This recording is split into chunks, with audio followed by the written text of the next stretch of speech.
नहीं उठूंगा, कुछ भी कर लो, नहीं उठूंगा।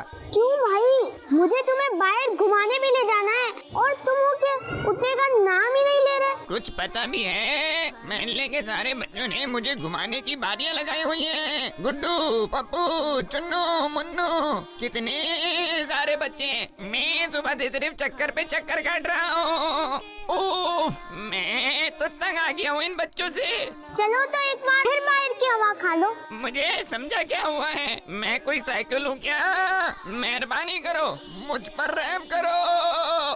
टांगों में अब हिम्मत नहीं, पेट खाली हो चुका और प्यास से जबान खुश्क हो गई। मेरे दोस्त कुछ खिलाओ पिलाओ, फिर घुमाने की बात करो।